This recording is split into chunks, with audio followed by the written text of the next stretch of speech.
Bonjour et bienvenue sur Topcom Expression, le portail de la communication et du management.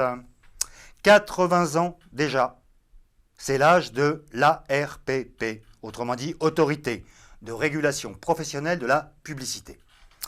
Cette année anniversaire a motivé la publication aux éditions du Cherche-Midi de Avis à la pub, un ouvrage supervisé par le sociologue Dominique Volton, dans lequel on retrouvera les contributions du Conseil d'éthique publicitaire, du CELSA et de Maurice Lévy. L'ouvrage fait l'objet d'une campagne print signée de l'agence Josiane, dont nous recevons le cofondateur Laurent Alias, accompagné de Stéphane Martin, directeur général de la RPP. Bonjour. Bonjour. On revient aux origines. Oui. La RPP, 1935. 80 ans, 1935. Qu'est-ce qui a motivé au départ? C'était l'Office de contrôle des annonces. Qu'est-ce qui a motivé la création de cette institution?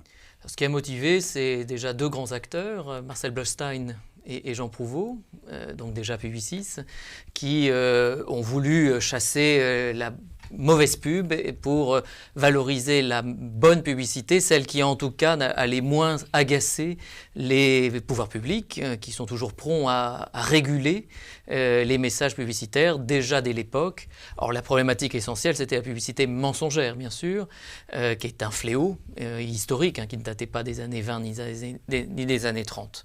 Et donc en 1935 a été constitué pour la presse principalement ce dispositif où les acteurs s'autorégulaient ensemble, donc les annonceurs, les agences et les médias, la presse s'autorégulaient, comme c'est toujours le cas maintenant, en demandant conseil à une structure qu'ils créaient d'eux-mêmes, une association, donc l'Office de contrôle des annonces, qui allait s'appeler BVP en 1953, Bureau de vérification de la publicité, et qui est devenu en 2008 l'Autorité de régulation professionnelle de la publicité. Ces changements de nom à chaque fois avaient un objectif bien précis. En 1953, d'élargissement à tous les médias. Et en 2008... Oui, parce qu'au départ, on est vraiment centré sur la presse. Tout à fait. Et à partir de 1953, de toute façon, l'ensemble des médias, la pub radio déjà fonctionnait bien, la pub cinéma bien sûr, l'affichage est encore un plus vieux média publicitaire, puis ça a été évidemment la publicité télé à partir de 1968, l'Internet à partir de 1994-95, et le changement de nom en 2008 tient compte d'une concertation plus large avec les parties prenantes, avec la société civile, avec le grand public. C'est l'époque aussi qui évidemment voulait ça, et notamment par des instances associées, dont le Conseil de l'éthique publicitaire, qui est présidé par Dominique Volton depuis 10 ans, qui produit des avis et rend public des avis sur différents thèmes, et ce livre-là est la compilation en 22 avis des 10 années de travaux de ce Conseil de l'éthique publicitaire, qui est la réflexion la plus en aval possible, la plus en amont, possible, de ce que doit être une réflexion éthique responsable de la publicité en France en 2015. Ok, donc c'est une association professionnelle, donc combien d'adhérents et de qui elle tient son mandat? Alors le mandat est un mandat vraiment des professionnels qui chaque année cotisent comme toute association. Et les professionnels... Donc, annonceurs, agences, médias. Il y a à peu près 300 agences ou entités créatives, que ce soit des agences de communication, des agences de production, bien sûr des agences médias, nationale mais aussi internationale, puisque la publicité s'est mondialisée. Depuis, il y a à peu près 10% de nos adhérents qui sont à l'étranger. Il y a bien sûr ensuite les annonceurs, qui sont les premiers contributeurs en cotisation. Et puis, il y a toutes les formes de médias, dont particulièrement pour la télévision, toutes les régies publicitaires télé, puisque depuis plus de 20 ans, c'est l'ARP qui rend un avis systématique avant diffusion à la publicité télé, et depuis 2011 à ce qui ressemble de la publicité télé, c'est-à-dire la catch-up, tout ce qui est de la publicité audiovisuelle sur Internet. Alors ok, aujourd'hui on parle de ça, Avis à la pub, donc qui vient de sortir. Alors, qu'est-ce qui a motivé cette publication? Quelle a été la réflexion, la démarche pour dire il faut sortir ça? En fait, c'est rendre visible, c'est faire savoir finalement tout le savoir-faire des professionnels depuis tant d'années, leurs engagements responsables, leurs engagements éthiques depuis donc 80 ans. C'était aussi l'occasion, c'est vrai, en 2015 de le faire. Et ça a intéressé l'éditeur justement parce que c'est un ouvrage rare, unique, mais qui pouvaient finalement n'être que coordonnées que par l'ARP et surtout le Conseil de l'éthique publicitaire, parce que toute cette réflexion est assez unique, mais aussi indispensable, parce que, particulièrement à l'ère des communications digitales, qui sont challengées, on le voit avec toutes les problématiques des bloqueurs de pub, par exemple, qu'il y a une nécessité pour tous les acteurs, mais de manière un peu récurrente, comme c'était le cas il y a 80 ans pour la presse et maintenant pour le monde du digital, de démontrer que c'est un monde qui s'autorégule de manière efficace et qui sait mettre autour de la table surtout les donneurs d'ordre, les annonceurs, avec l'ensemble des prestataires jusqu'aux diffuseurs, et que tous ensemble, au moins, alors qu'ils sont concurrents au jour le jour, et que c'est évidemment particulièrement pendant les crises économiques difficiles, mais ils arrivent à se mettre d'accord sur un socle de règles éthiques, ce qu'on appelle, nous, les recommandations. Et à qui est-ce qu'on a envie de parler? J'entends par là, bon, publicité, il y a des amis, il y a aussi des détracteurs. Est-ce qu'on a envie de convaincre les détracteurs ou pas? À qui est-ce qu'on s'adresse? On veut s'adresser, alors d'abord tout, c'est vrai, en cible première, aux communicants, je crois que c'est important, et notamment aux plus jeunes d'entre eux, mais y compris à ceux qui sont étudiants dans la filière, là, ils y trouvent vraiment une matière à réflexion très accessible, et que quand ils se posent des questions, si est-ce que je peux faire ça, est-ce que je peux montrer, ils y trouvent quand même beaucoup de réflexion, sachant qu'évidemment c'est un ouvrage qui défend la liberté de création, la liberté et l'efficacité de la création publicitaire, quels que soient les supports, mais qu'évidemment il y a forcément des limites, parce qu'à l'inverse, l'autre cible, c'est la société civile, c'est tous ceux qui ont un avis, mais qui souvent ont un avis stéréotypé, caricaturé de ce qu'est la pub. Parce que finalement en France il n'y a pas tant de recherche sur la publicité, et bien souvent dans la partie historique Karine Berthelot-Guillet, qui est la directrice du CELSA, a rédigé, elle rappelle qu'il y a quand même en France particulièrement un mouvement publiphobe assez prononcé, qui n'est pas nouveau, ça ne date pas du tout des années actuelles, c'est vraiment très ancien, dès déjà le tournant du 19e siècle, il y a un mouvement publiphobe, et qu'une grande partie de la recherche sémiologique, notamment la recherche universitaire, en France a toujours penché que d'un côté et rarement de l'autre côté, pour dire que la publicité est quand même un élément de la vie, en tout cas d'une économie de marché. Alors on l'accepte ou on ne l'accepte pas, l'économie de marché, mais quand elle existe, ce qui est le cas en Europe, forcément la pub en fait partie, et qu'elle est un outil extrêmement intéressant, puissant pour les marques, pour la concurrence, pour l'information du consommateur. Alors, on a donc le bouquin qui est lui-même un objet de communication, mais on ne s'en tient pas là. Il y a une campagne sur l'ouvrage, pour promouvoir le bouquin. Et on a donc choisi de continuer de travailler avec Josiane. Josiane, avec qui on a travaillé notamment dans le cadre de nos vœux cette année, avec une campagne qui était sur les règles souples.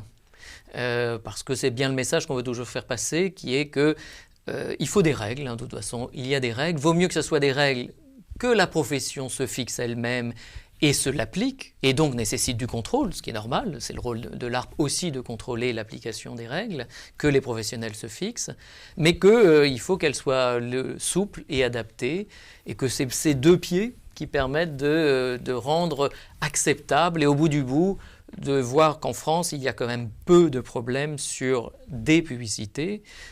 Après, il peut y avoir une posture anti-pub, mais quand on regarde publicité par publicité, globalement, il y a peu de problèmes. D'ailleurs, les pouvoirs publics sont très souvent en incapacité de nous citer des campagnes qui les gêneraient, qui les choqueraient, qui les heurteraient. Il peut toujours y avoir un cas. C'est d'ailleurs pour ça qu'il y a un jury qui en 2008 a été institué, qui est une autre des instances associées, auprès de ce jury, évidemment, auprès duquel tout à chacun peut éventuellement s'étonner, se plaindre d'une publicité. Alors, Laurent Alias, deux choses. Un, comment le parti pris créatif, comment on a décidé de traiter le sujet. Et deux, ensuite, peut-être on parlera des choix médias. Où est-ce que ça s'exprime? Déjà, la démarche s'inscrit dans une démarche globale de la RPP, de rendre accessible, de rendre lisible les règles, de faire de la pédagogie, de s'adresser à tout le monde, aux professionnels aguerris, mais aussi aux plus jeunes, aux étudiants, ceux qui arrivent et qui découvrent le métier, Et même quand on parle du public et de la société civile, quand on parle des détracteurs, c'est leur faire comprendre que la publicité a un rôle économique et moteur de l'économie en tant qu'industrie elle-même, mais également créatrice de valeur pour les autres industries. Donc déjà, on s'inscrit dans ce cadre-là. Après, il y a ce livre, donc, qui est déjà bien plus noble que la publicité elle-même. On a du fond. Voilà, on a 80 ans d'histoire, on a du fond, donc c'est finalement un produit, on peut le considérer comme un produit, parce qu'il a fallu faire une campagne autour de ce livre, qui est bien même plus large que le livre en lui-même. On parle d'éthique publicitaire, on parle d'autorégulation publicitaire, et donc, comme tout bon produit, ou comme toute marque même, quand on fait une campagne, on rentre dedans. On rentre dans le livre, on le triture, on le comprend, on essaye d'en comprendre quel était le pourquoi, ce pourquoi ça a été créé, ce pourquoi, bien plus largement que ça, il y a des règles dans la publicité. Oui, mais alors on va regarder un peu les visuels, et j'ai cru comprendre qu'on a envie, à travers les visuels, de déconstruire certains a priori. Déconstruire vrai, pour mieux faux, construire. Voilà. Bon, on va les voir défiler, puis on s'arrêtera sur un ou deux pour expliciter la démarche, quoi.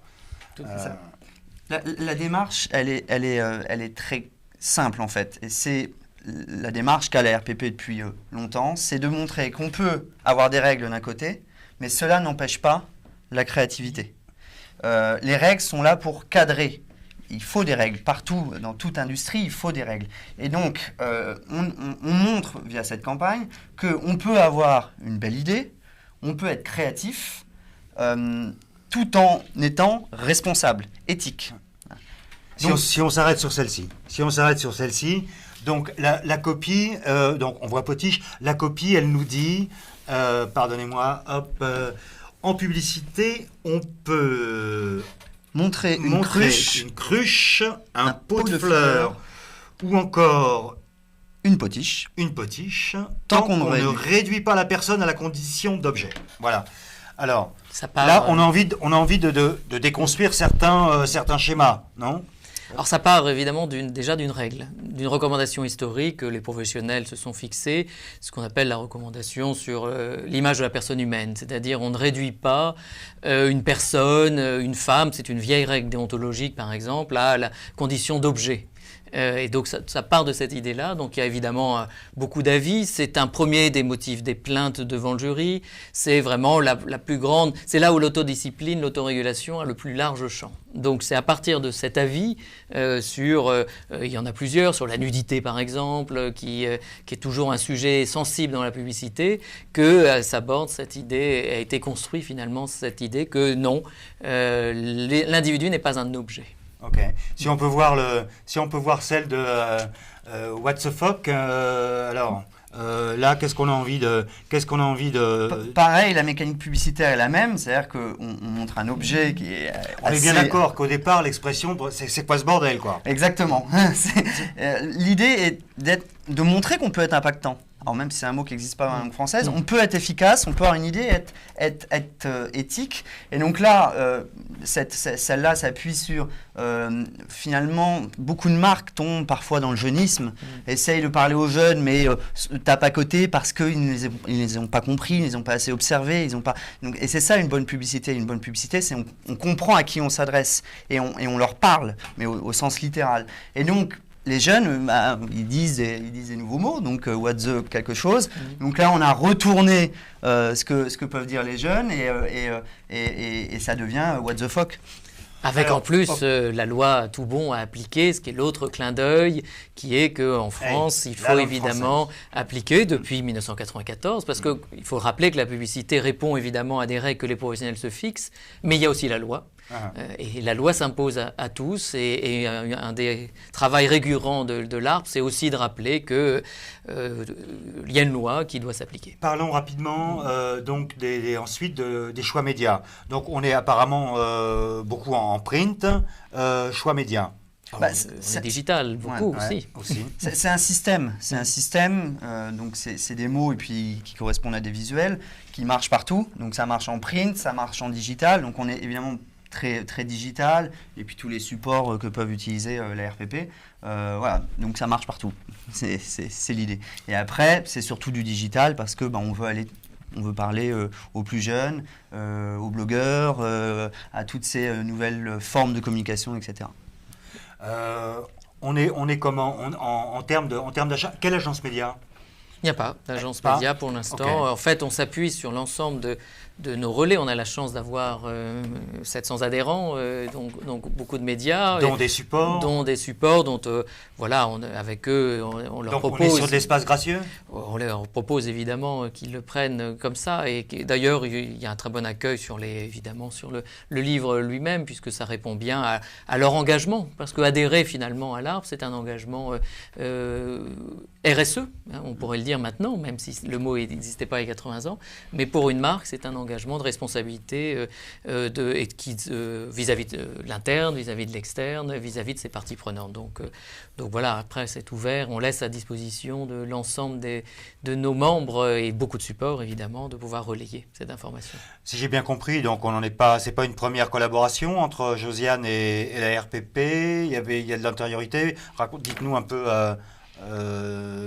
comment. Ça s'inscrit dans une démarche globale, on l'a dit tout à l'heure. Il y a eu une première campagne sur les vœux de cette année qui montre des règles vraiment au sens littéral. On montrait des règles qui peuvent être créatives, qui peuvent être souples, pour parler de droits souples, qui peuvent être transparentes. Donc il y avait aussi une sorte de détournement finalement de la règle et de l'objet règle en lui-même. Donc on était déjà dans cette démarche de dire on est créatif et l'ARP a cette envie d'aller parler à tous ces nouveaux publics qui ne connaissent pas forcément les tenants, les aboutissants, et il y a besoin de faire de la pédagogie. Et les vœux 2016, ils vont avoir un rapport avec ça? Alors, ça sera de nouveau des vœux de Josiane, donc à découvrir prochainement.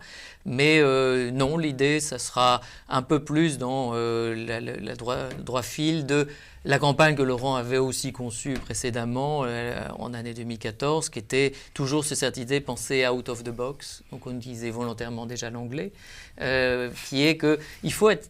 Voilà, je pense qu'une des luttes que l'on peut avoir en tant qu'annonceur ARP, c'est parfois on avait à lutter contre une image qui peut paraître trop rigoriste. Et donc il était important de démontrer que non.